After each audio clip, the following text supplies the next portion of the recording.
Hello and welcome to a new episode of the Weekly Dartscast. Alex Moss here, back with a new episode in our Darts Legend series. Last time out we were joined by the former World Master and World Match Play Champion Peter Everson. This time round we're joined by another Peter. He is a former Las Vegas Desert Classic champion, a 3-time PDC World Championship finalist. Here's our chat with One Dart Peter Manley.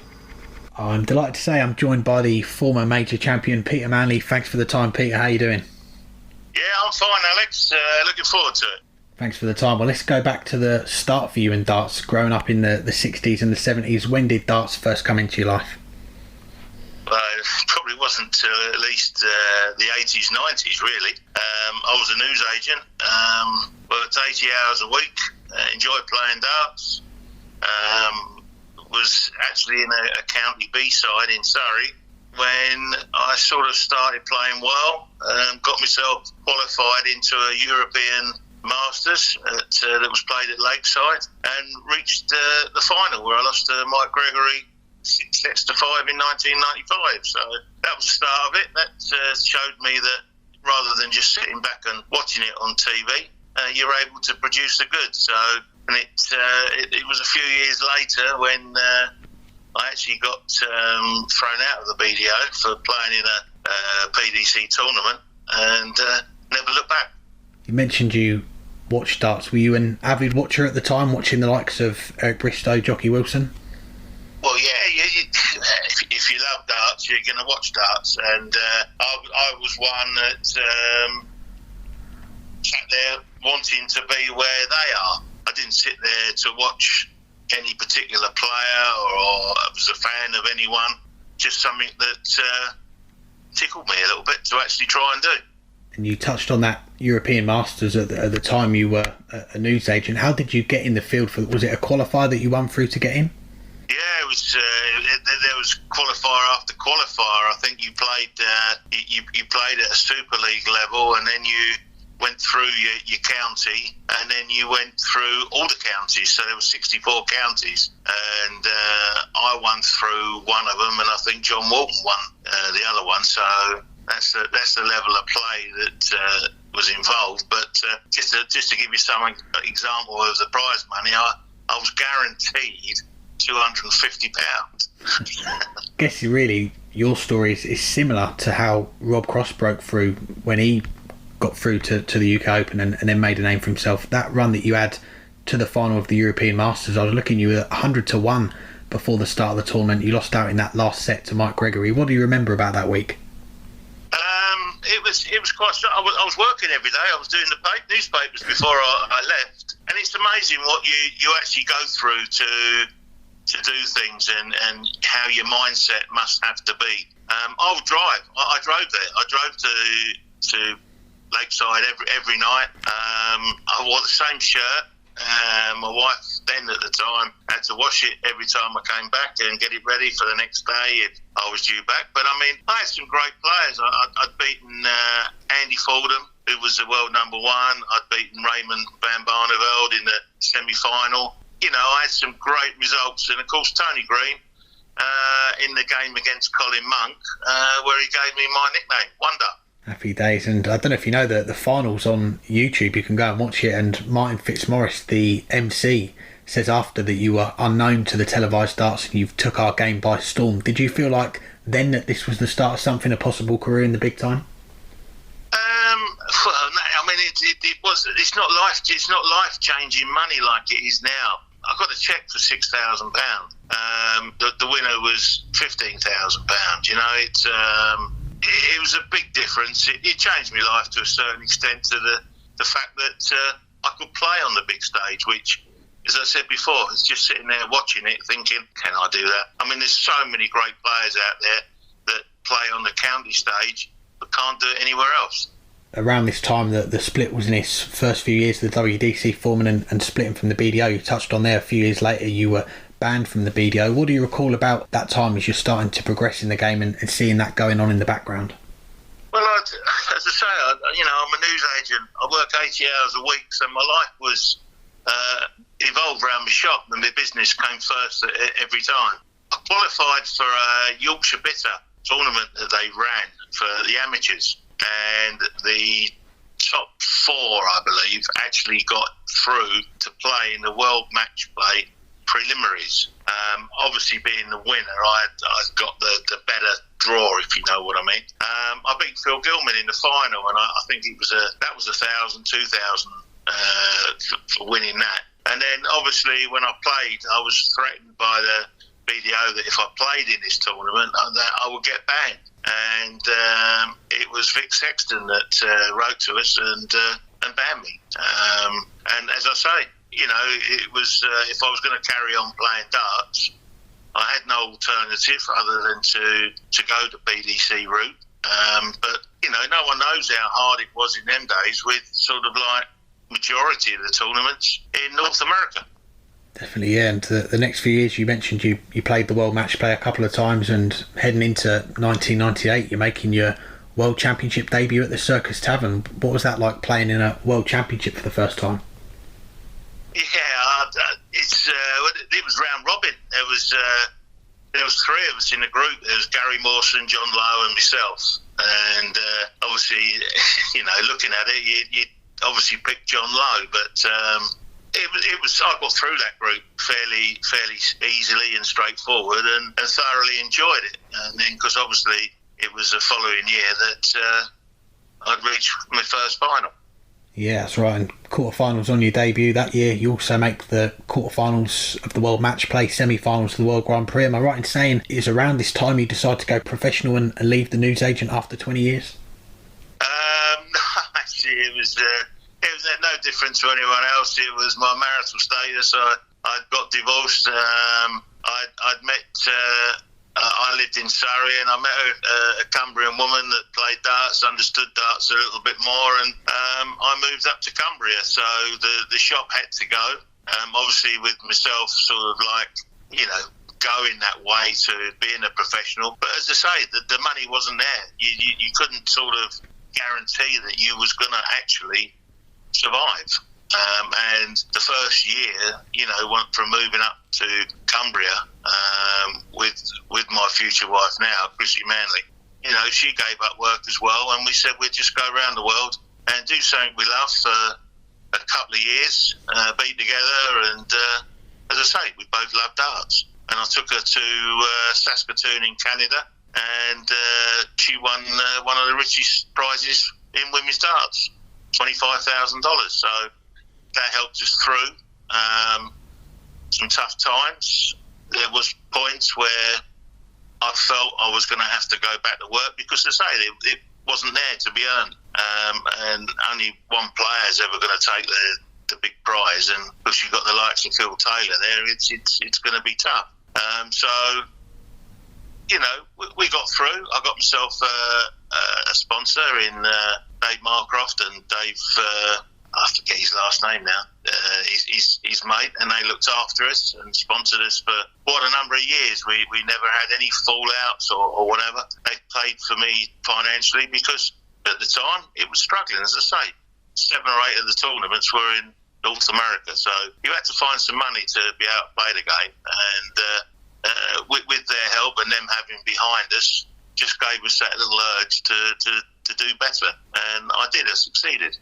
Yeah, it turned out well in the end, and still very early on in your professional career, going into 1999, you make the first of those 3 World Championship finals. What's it like, the build-up from after winning that semi-final to the final the next night or the following day? What's that like?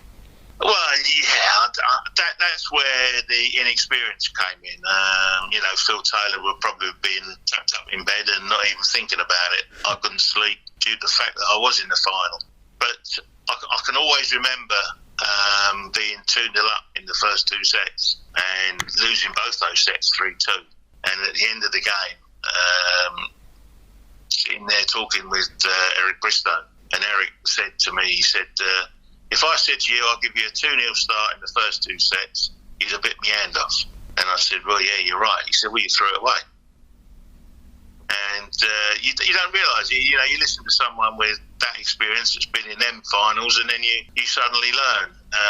Did I learn when I went into the next 2? I don't know. I'm pretty sure you'll bring them up. Yeah, we will come on to them, but A win we've got to mention, though, later that year you would avenge that defeat to Phil, beating him 17-14 in the semi-finals of the World Match Play. How special was that night to beat Phil on a stage as big as that? Well, yeah, that was a multitude of loads of different things, because I think the previous round he'd had a few words with in the newspapers and whatever with Chris Mason, and all about his bottle and whatever. And I always remember Phil coming back up to the players' room and tapping his pockets and looking at Chris going, oh, Chris, look, where's, and he's pulling his pockets out, and he's saying, look, I've lost my bottle. And I thought, he's not going to be doing that again tomorrow. When I came off after winning 17-14, funny enough, Chris was the first person I bumped into, and I said, you never guess what they've done, Chris. He said, what? I said, they only pulled me off the stage at 17-14. But, it was a game that I totally dominated.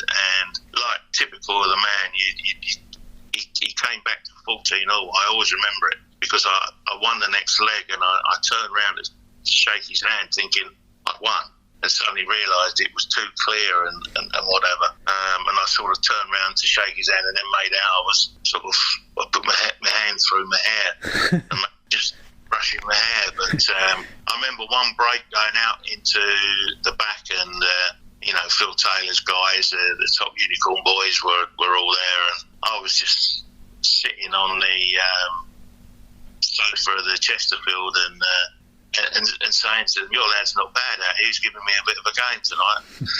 And, and to finish it, I think I finished it with a 1-2-8. And Phil actually remembers that for years later on playing him in Toronto. And he took a 1-2-8 out, and he just remembers it straight away. I don't remember things like that. I just move on. I win a game and I move on. I don't remember anything too much about it. But, that's where I was in that year.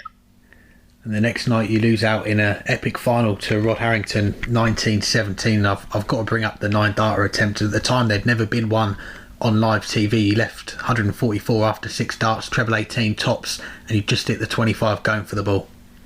Yeah, it's one of the questions I get asked nearly all the time. The thing is, when you're a dart player, you're actually on there in front of the dartboard. I just looked at the board and thought, which is the biggest to go for? And the 54 just stuck out. And obviously the first dart went in, and obviously again, why didn't I follow it? I didn't follow it because the double top, which would leave me a shot, was the biggest target to go for. And because obviously I wired it, £25,000, and that was a hell of, it would have completely changed my life at that stage. But I struggled to win the leg, I think, in the end against Rod. But Rod proved why he was, a great number one and previous champion. The previous year. But I think again, it's experience, and I was going into that final knowing that I was now going to be the new world number one and taking it off Rod, and I probably didn't put the full power of my game into that. I could possibly have won it. Well, you mentioned the world number one. That is a position that you would hold in the PDC 399 days. What was that moment like when you found out you were the new number one, and how highly does that accolade and holding it for over a year rate in your career? Yeah, well obviously it's I would say it's just underneath being a world champion, because being a world champion, it never leaves you. But being world number one, you can almost, I think it's a few more now, but at the time you could have counted on one hand how many world number ones there'd been. So yeah, it was an honour. I know deep down it was a fact really that Phil Taylor wasn't travelling as much. Very similar to perhaps when Colin Lloyd was world number one. If Phil Taylor had turned up, which we never stopped, it wasn't our problem or fault. He may well have dominated the game as world number one. But I loved it. It can give you the wrong ideas. I remember going into I think, the next World Championship as world number one, and thinking very much like watching. I'm a very keen tennis fan, and when you see Wimbledon and whatever, you normally see 1 and 2 in the finals and whatever. So I actually didn't think I had to turn up, really. I was just guaranteed a place in the final, but Jamie Harvey soon changed that first round. Yeah, and you mentioned your wife Chrissy. We should mention as well, she's a former world number one in the ladies game. What was it like during that time when you were both competing yourself in the men's and Chrissy in the ladies? Was there a time when you were the PDC number one and she was the ladies number one as well?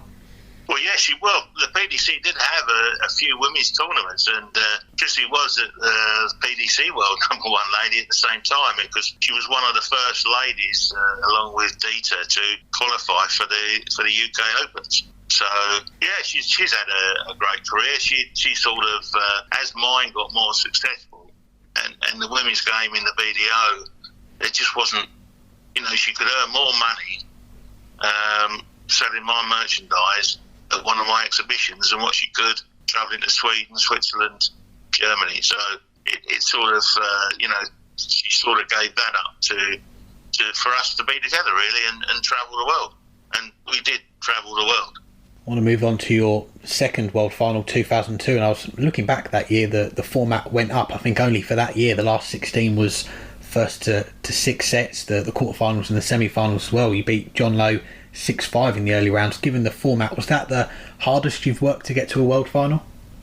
Yeah, I'm not too up. I don't really say. I don't remember. I remember the game before I played Steve Brown, I think, before John Lowe. John Lowe had Les Fitton, and I can remember doing the interview, Jeff Stelling at the time, and I can remember saying to Jeff after he said to me, "You've got John Lowe or Les Fitton." I said, "Well, let's forget that. Who have I got after that?"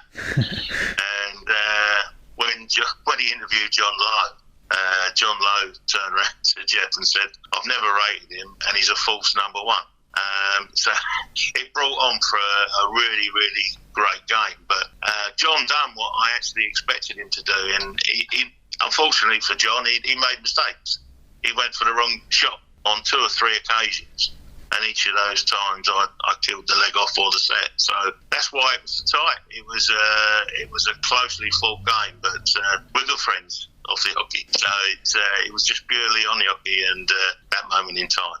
Good to hear. Well, it was Phil Taylor who would come out on top again in that final, and you touched on the first one when you had a lead in the first couple of sets and the game got away from you. How hard is it when you're chasing a game, especially a world final, against arguably the best player ever? Well, everyone says about playing Phil and whatever, you got to hit him early, and but what they don't realise is if that guy's hitting it early himself, it makes it a lot harder. In those finals, I can remember taking a 1-4, 1 out, a 51 double top bullseye. I did all them things against Phil, and he was one of the hardest players that I never ever got to break down. To actually have beaten him twice or 3 times. I've beaten him in TV games. Was actually quite. Again, there wasn't many that actually beaten him. So we became rivals, and I wouldn't like to think that I personally didn't like the guy. I just wanted his life and his style of play, and I could never work out what he actually done, the difference he made. He says he used to practice from 9 o'clock till 5. Well, I didn't. And I'm just guessing that's probably the difference. He worked harder. Well, let's talk about one of your big victories, the 2003 Las Vegas Desert Classic. I think you joked it was one of the only times that you broke even in Vegas. How much did that win mean to you, beating at the time the reigning world champion John Part in the final? Well, yeah, it was.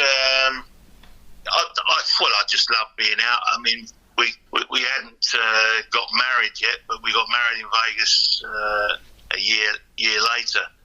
But we love Vegas. I'd love Vegas. Peter Everson took me out there for the North American Open, which is one of the massive tournaments that the US ran, and that was best of 3, 301 double in, double out. And I actually went on to win that and the doubles with Peter Everson. So yeah, I love Vegas. Absolutely loved it. Fell in love with the place. The tournament itself, the crowds was a little bit different, but although by now they were starting to fill the actual venue, and they were instead of giving us a little bit of respect, they were actually starting to make a little bit more noise. But I can remember beating Colin Lloyd in the semi, and John Part had Phil Taylor, and when John beat Phil Taylor, I knew for a fact that John would probably go out celebrating. And what viewers think at home when they're sitting at 8 o'clock waiting to see the final, it's only 10 o'clock in the morning in Vegas. And, you know, John Part's got to get there for 8:30 in the morning. And I knew he was struggling, so I knew to hit him hard right at the beginning. But he came back. It was quite close. It wasn't... I beat him with legs to spare, but... I think if he'd started better, he may well have won it. But it was great. It was great to see the old spring onions. I still see videos of that, and those darts have now been sold. It was magical. I loved every minute of it, and as you say, I broke even that year in Vegas. Well, not just Vegas, but all around the world, darts has taken you during your career. What were the places you visited that you most enjoyed, and what was it like being on the road as a pro during those years? Yeah, it wasn't so many. So you know, you had a lot of time at home. You had a lot of practice, but living in Carlisle, probably, and I still live in Carlisle, it probably wasn't the best logistic place to actually travel. Obviously, with being successful, I was in the earlier Premier Leagues, and because obviously with that taking you from like Norwich all the way Bournemouth, then it was pointless me travelling all the way home. So, you know, I spent a lot of time still down Surrey as much as I could to see my daughter at the time. Travelling to the tournaments was just basically there and back and whatever.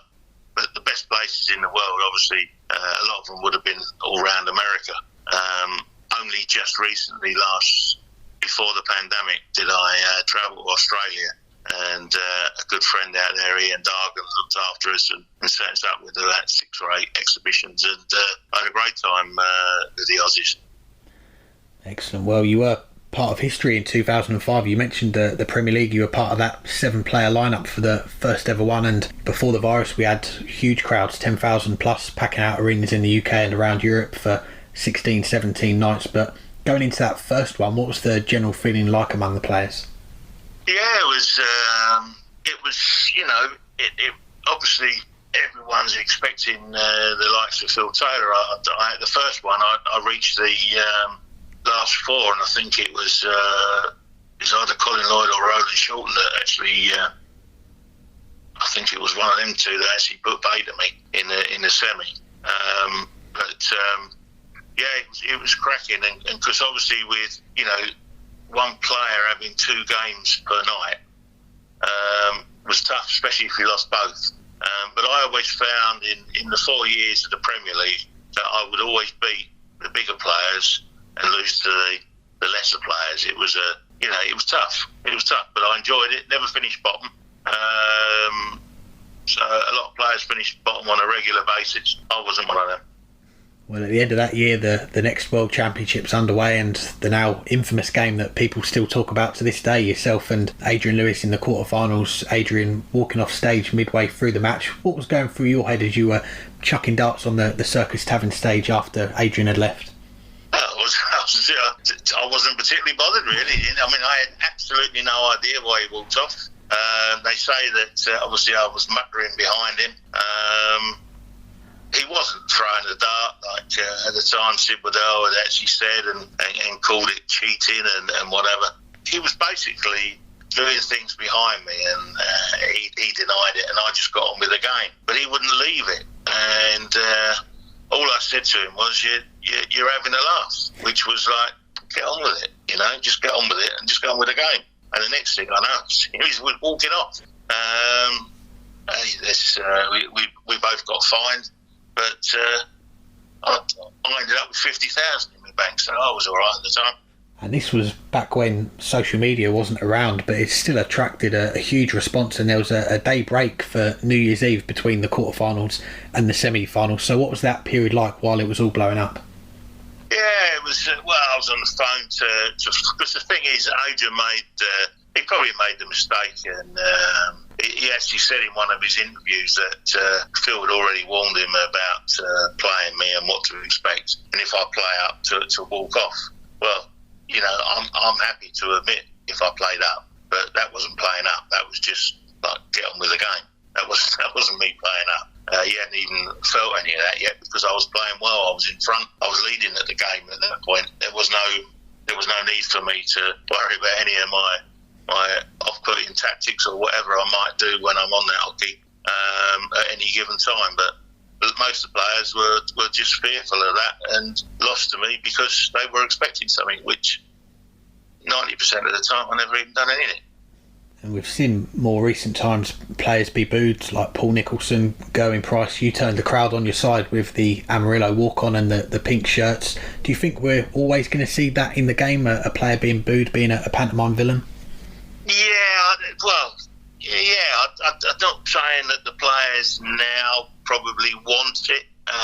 Mine came when I think it was the second final, I walked off without shaking Taylor's hand and whatever. And I mean, we'd already chatted when he was 5-0 up when we'd gone off for a break, and I said to Phil, stop you, because Phil does things that he'll walk past you and brush your shoulder, and he'll do little things. He's not his ability overrided anything that he actually done on stage.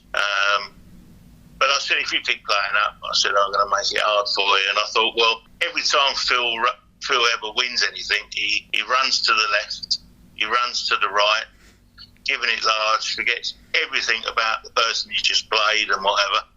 So I thought to myself, I'd already said to myself that when he hits that final done, well, I'm off. And because what did he do? He didn't run to the left or run to the right. He turned around to shake my hand. But I gone. So from that moment, that's when the boo started. And wherever I went, whether it be Tesco's on a Saturday morning, I was booed.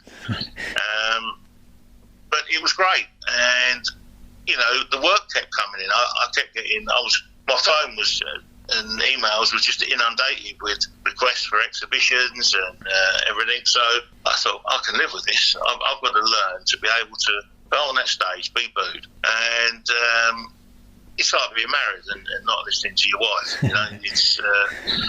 It's just being able to black it out. And in the cases of someone like who came along after, like Paul Nicholson, it was sad for me to see someone who wanted to bring it on, but then was upset with it. Now, if you look at someone like Gerwyn Price, who maybe complains, he makes the mistake of complaining in an interview about the crowd. So that's only going to bring people that aren't there, that sitting watching on telly, to actually do it next time. So he's not actually helping the situation. Gerwyn Price has stopped a lot of the booing because of his fantastic play. And that's what he's got to realise, playing like he has done, and he's gone on and won the world title, that it's his standard of play that's picked up, that everyone now likes him. Yeah, spot on with that. And back to you though, that run to the third final, and Phil Taylor coming through a last set decider in the semi-finals to beat Wayne Mardle. He averages 106 in that final to get the title again. How do you look back on those three finals now, all against Phil Taylor, and at the time the best ever? Bobby George has always summed it up with me, and he said, I was just around at the wrong time. I was around at the time, the prime time of Phil the Power Taylor. And, had there been three different people in the final, I do believe I would have won at least one of them. Phil Taylor, when I went to tournaments, if Phil Taylor wasn't there, I knew I had great chances of winning it because there was no one else there as good as me. And if I got my right head on, I could win it. And invariably, I was there and thereabouts. another World Championship, the first one at Ali Pali 2008. People talk about it as being Wayne Mardle's best chance to win a world title. Do you look at it in a similar way, because you lost out to Kirk Shepherd in a last set in the quarterfinals, and you'd have played Wayne in that semi-final and Phil was out? Yeah, it was.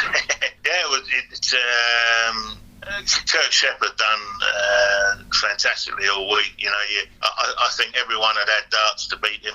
And even me, I always remember it. I think it was 56. I wanted to win the game and missed, and then the guy was hitting 180s for fun after that, and deservedly went through.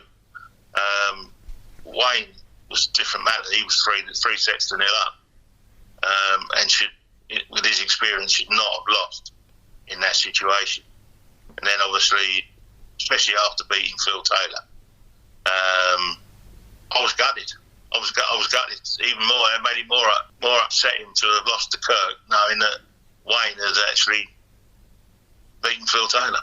And one game I wanted to bring up, and it's one of my all-time favourites from the UK Open, when you played James Wade 2009. You won it in a last leg. I remember John Gwynn, I think Sid Waddell was in the commentary box as well. You'd missed out on the Premier League that year, early exit in the World Championship. What did that win mean to you at the time? Was it I can still do this, or did you kind of feel it was a last hurrah on that big stage? Well, I don't look back on things, and I believe that it is a time when I was probably ill. Obviously, the reason why I stopped playing was I was diagnosed with heart failure. Was in hospital for 3 to 4 weeks. And believe it or not, Phil Taylor was one of the first to wish me well and get better. But my head, when I came out, I had to take 6 months away from it. My head was still telling me I was the best player in the world, but the body wasn't fit enough to sustain a tournament all day and whatever. So, to come out and obviously play someone like James on the main stage, and get through it. But I think I lost to Mark Webster, didn't I, the next round, I think. Yeah, that's right. And as Q School is introduced in 2011, you drop off the tour at the end of that year. What was it like going to Q School in 2012 to try and win that card back? We've spoken to a few players for this series, and they say that the pressure was quite high going back to Q School. Yeah, it's hard, and it depends on what type of person. When I went back and kept going back and whatever, no one really understood. You've got to be the individual player to actually know why you're doing things and whatever. I was still comfortable. I was still popular on the exhibition circuit. Money wasn't a problem with me. I'd always been careful and looked after everything and thought of the future. But I basically went to Q School to find out what my attitude was. To stand in front of that hockey and want to beat someone. And there was nothing there. I actually, I started my first throw, and I'm actually saying to myself, what are you doing? What am I doing here? There was nothing in it for me to actually be there. Because, obviously, with the heart problem that I'd gone through and everything, one of the doctors had continually blamed it on drink. So I didn't really want to get back into being at that level. I'd love to have been in the same level and playing with just a couple of pints like I did in 1995.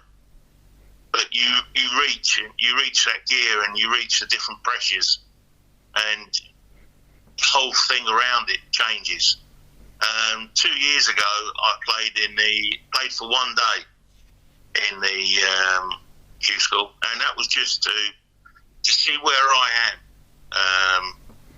And I would say it's the first time from losing the tour card that I actually wanted to play darts, which was good. I didn't do it last year because I don't think I was ready enough. I hadn't put the work in. We was fairly busy at the PDPA, so I hadn't really put the time and effort into it. So there wasn't really a lot of point. but I might give it a little go ahead of the seniors, and I'm actually already thinking of, well, it might spoil my chances in the World Seniors, because if I'm a tour card holder, they won't allow me to play. Definitely, yeah, and a lot of your fans will be pleased that you're still playing the darts. And you mentioned the seniors; you've been invited to play in the first World Seniors Championship February next year. It sounds like you didn't take much persuading when you were last. And how much are you looking forward to going back on that Circus Tavern stage? Yeah, it was. I think. Me and Keith Bella have had regular chats of trying to do something. We've tried to persuade the PDC on many occasions to bring us seniors into the fold, but to no avail. And it's great to see that people have taken it. Obviously, Jason Francis, I know I'd actually done an exhibition in his snooker hall in Reading. So I know Jason, and I know Jason Tame very well. He was there in 1995, and actually he had a 5-reach way on me at 100 to 1. So he owes me a drink. But yeah, to be asked was an honour. I mean, everyone was asking me, you can't have that without One Dart. And I said, at the moment, they're inviting world champions. I'm not a world champion. So I've got I've got nothing to go on.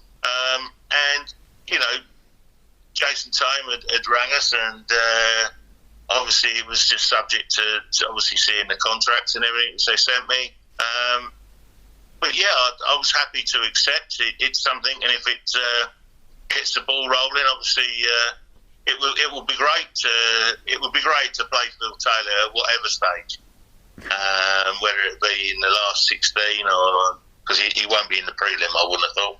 So yeah, I'd love to play Phil Taylor again, and it's an honour to be asked, and if we all can take this serious enough, then this can be the start and a longevity of the future of senior darts.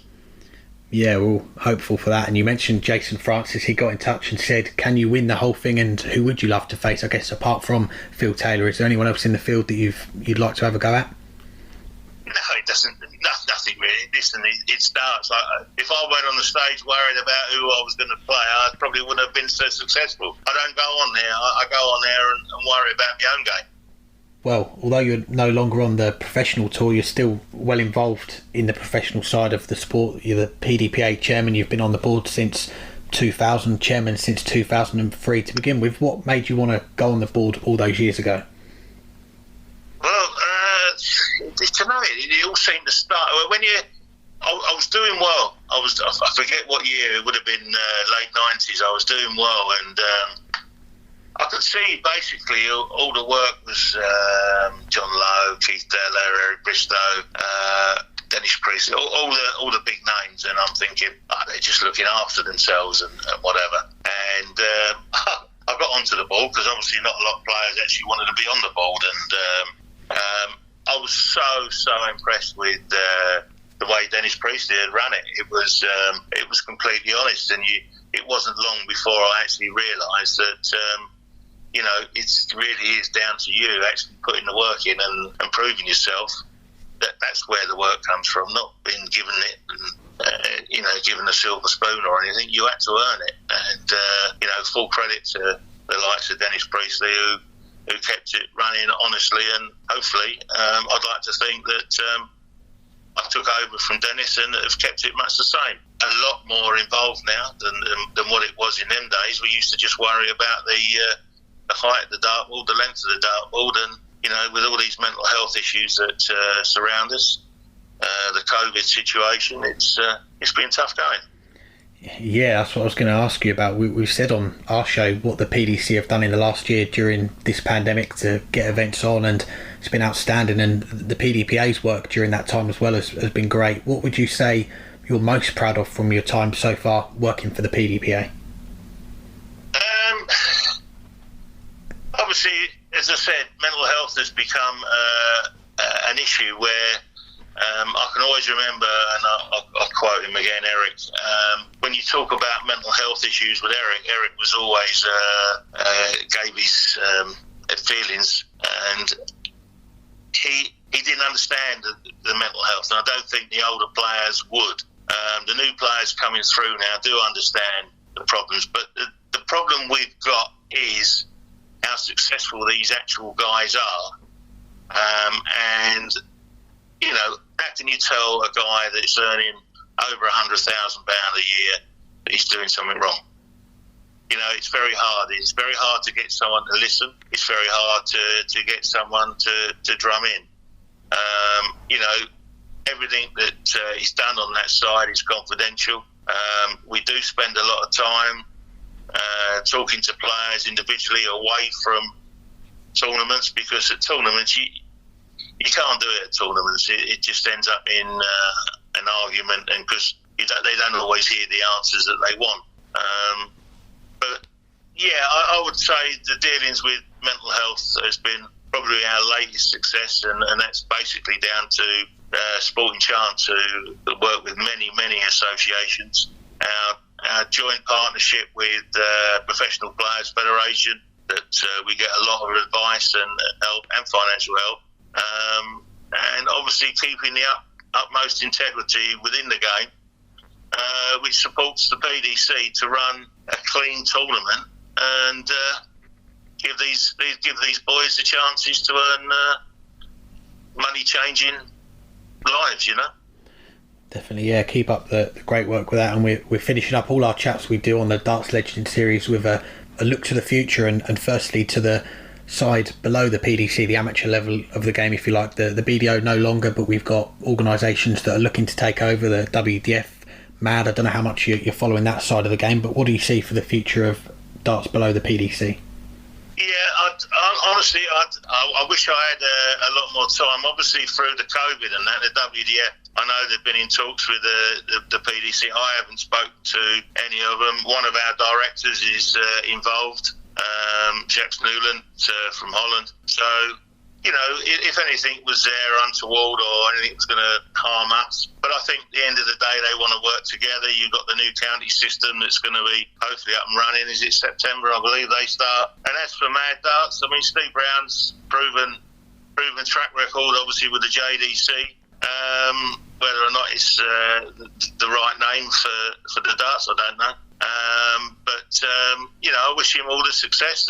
You know, anyone that puts their time into giving the opportunity for others, and that's what people have got to realise, that, you know, they're giving the opportunity, and that's what makes the PDC so much out on their own, because they want to put events on. They love seeing sport. Barry Hearn, okay, yeah, he's a money making machine, but hey, listen, you know, he loves his sport and he loves to see a good clean fight, whether it be Phil Taylor versus Dennis Priestley or Tyson Fury versus AJ. You know, it's they're such a great sporting fraternity that it can only be great for darts. And how about the future of the PDC? We've seen the prize money rise so much over the years, that the big crowds, and as we come through this pandemic and the fans start to come back, hopefully with the World Match Play as well coming up soon back at the Winter Gardens, what do you see for the future for the PDC? Well, yeah, it's one of those questions that currently at the moment you can't see. You know, you can't sort of see the answer, because we don't know what the government restrictions are still going to be. The PDC need it and want it so much. You know, they just love the sport like they do any of their sports that they're involved in. They want to see some normality, and doesn't everyone? You know, with the match play, it's just the first TV tournament coming up, but the whole COVID has affected so many dart players from all different levels. When you take the fact of someone like Peter Wright, Gerwyn Price, have never really had the chance to celebrate, even called Glenn Durant in that, really, with the Premier League. You know, they haven't had the time to celebrate the year of actually a massive change to their lives, and now they're on a down. You know, they could well be on a downer because of that. You know, and that's where we're there to help. And lastly, I'm sure you've been asked this question loads of times over the years, but when you look back on your career, all the great moments that you've had in the game, what would you say is your favourite moment in darts? Favourite, you know, So I don't really. If I had a favourite moment, it would be beating Wayne Mardell easily in the Premier League at Reading. A great moment and a great way to finish off, Peter. I know I've took up a lot of your time, so I do appreciate it, and congratulations on the career that you had in the game, and wish you all the best carrying on with your role with the PDPA and when the World Seniors gets up and running next year as well. Thanks, Alex. Thanks again to Peter for joining us, and that's all the time we've got for you on this episode of the Darts Legends series. Let us know who you want us to get on. We spoke to a lot of the legends last year, but we want to keep this series going for as long as we can. So if there's any players, personalities in the game that you'd like to hear from on this series, then do drop us a line at Weekly Dartscast on Twitter, or you can send us an email, weeklydartscast@gmail.com. We'll be back next week. We've got a big show lined up for you as we look back on the Super Series this week over in Coventry. And of course, look ahead to the big one, the start of the World Match Play. A week on Saturday, it all gets underway at the iconic Winter Gardens in Blackpool. And we'll be bringing you a full preview of the event next week, myself and Burton, DeWitt, and hopefully a few guests as well. So until then, enjoy the weekend and hang tight.